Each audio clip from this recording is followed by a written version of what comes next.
കൊച്ചിക്കൊരു പ്രത്യേകതയുണ്ട് കേട്ടോ. ഒരുവിധം വടക്കന്മാരുടെയും തെക്കന്മാരുടെയും ടേസ്റ്റി പലഹാരങ്ങളൊക്കെ കൊച്ചിയിൽ കിട്ടും.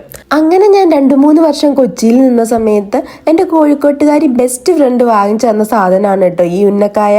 4 പഴം ഞാൻ വേവിക്കാൻ വെച്ചിട്ടുണ്ട്. അതൊന്ന് വെന്ത് വരുമ്പോഴത്തേക്ക് നമുക്ക് ഫില്ലിങ് തയ്യാറാക്കാം. അതിനായിട്ടൊരു പാനിലേക്ക് 1 ടീസ്പൂൺ നെയ്യ് ഒഴിച്ച് നെയ്യൊന്ന് ചൂടായി വരുമ്പോൾ അതിലേക്ക് കുറച്ച് കാഷ്യൂ നട്ട്സ് ചെറിയ കഷ്ണങ്ങളാക്കിയതും കുറച്ച് മുന്തിരിങ്ങയും കൂടി ഇട്ട് ഒന്ന് മൂപ്പിച്ചെടുക്കാം. ഇനി ഇതിലേക്ക് നമ്മൾ 1 കപ്പോളം തേങ്ങയാണ് കേട്ടോ ചേർക്കുന്നത്. തേങ്ങയൊന്ന് കളർ മാറി വരുമ്പോൾ അതിലേക്ക് 1/2 ടീസ്പൂണോളം ഏലക്ക പൊടിച്ചതും 1 ടേബിൾ സ്പൂൺ പഞ്ചസാരയും കൂടി ചേർത്ത് കൊടുക്കണം. അങ്ങനെ നമ്മുടെ ഫില്ലിങ് തയ്യാറായിട്ടുണ്ട്. നിങ്ങളുടെ ഇഷ്ടത്തിന് ഇതിലേക്ക് ബദാമോ ഡേറ്റ്സോ ഒക്കെ ആഡ് ചെയ്ത് കൊടുക്കാമേ. പഴം നന്നായി വെന്ത് വന്നിട്ടുണ്ട്. ഇനിയിപ്പോ ഇതൊന്ന് നന്നായിട്ട് ഉടച്ച് ചപ്പാത്തിക്ക് കുഴയ്ക്കുന്നത് പോലെ കുഴച്ചെടുക്കാം. പഴം നന്നായി കുഴച്ചെടുത്തിട്ടുണ്ട്.